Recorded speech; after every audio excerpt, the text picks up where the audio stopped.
sa reason kung bakit hindi na ganun gaano ka-close si Marco sa ibang girls.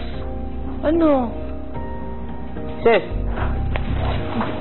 Yaya, sabi ko na talaga. Ayoko talaga yan mangyari. Ganyan ba? Ano, bakit? Honestly, hindi ko po nakita na nagbago po nagbago po si Marco yung pagtrato niya po sa ibang girls. Feel bad na yun po yung naramdaman po nila, kuya. Intindihan ko naman po both sides.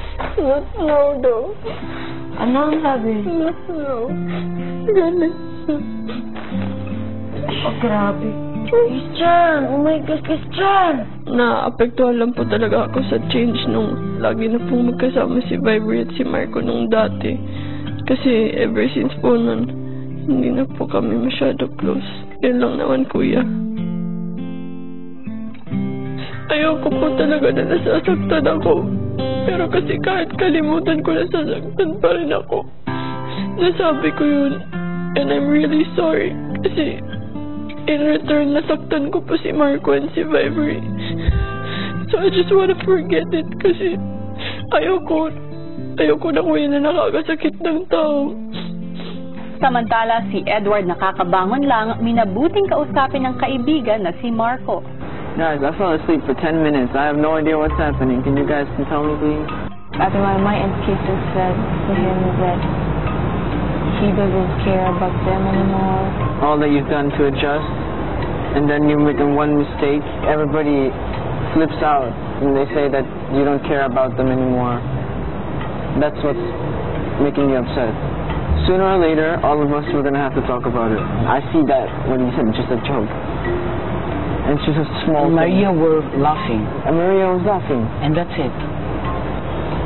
Trying to understand what was going on, because I don't like to see people I've grown close to sort of fight about something that shouldn't really be fought over, or it's not worth fighting over. It's a small thing. It's really not worth it. Maya-maya pa, niyaya ni Maymay ang housemates para kumain. Kain tayo! Alright, let's go. Both sides are not thinking straight now. Both sides have pride on the line now. Oh, it's hard to say. Let's go inside. See what happens, yeah? Ngunit ramdam pa rin ang ilangan sa pagitan ng Marco at Kisses.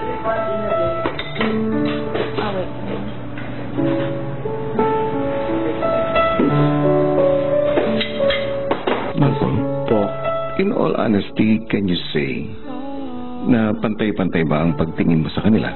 Pantay-pantay yung pagmamahal sa kanya. Yung parang hindi ka magpipili. Pero yung point ko ngayon, nag-joke lang ako.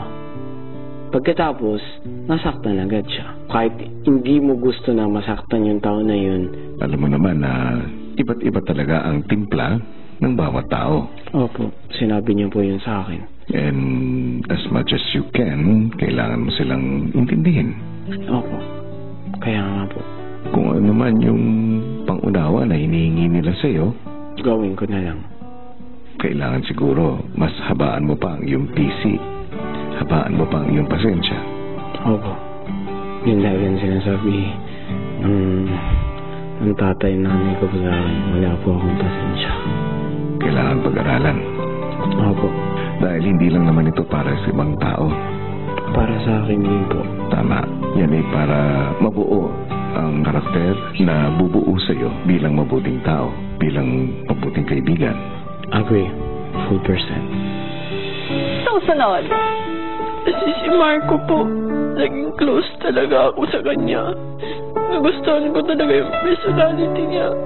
Lahat ng gusto ko sa isang tao, andun kay Marco. Ang sinasabi mo ba sa akin, may pagtingin ka kay Marco? Hanggang kailan aasa? Kinagabihan, patuloy pa din ang usapan ng housemates tungkol sa issue.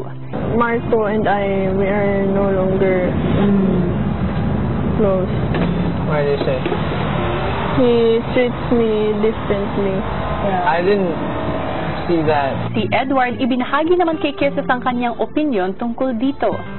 No, I mean, I don't like a girl, or any girl in particular, just friends with everyone. I'm really nice to everyone.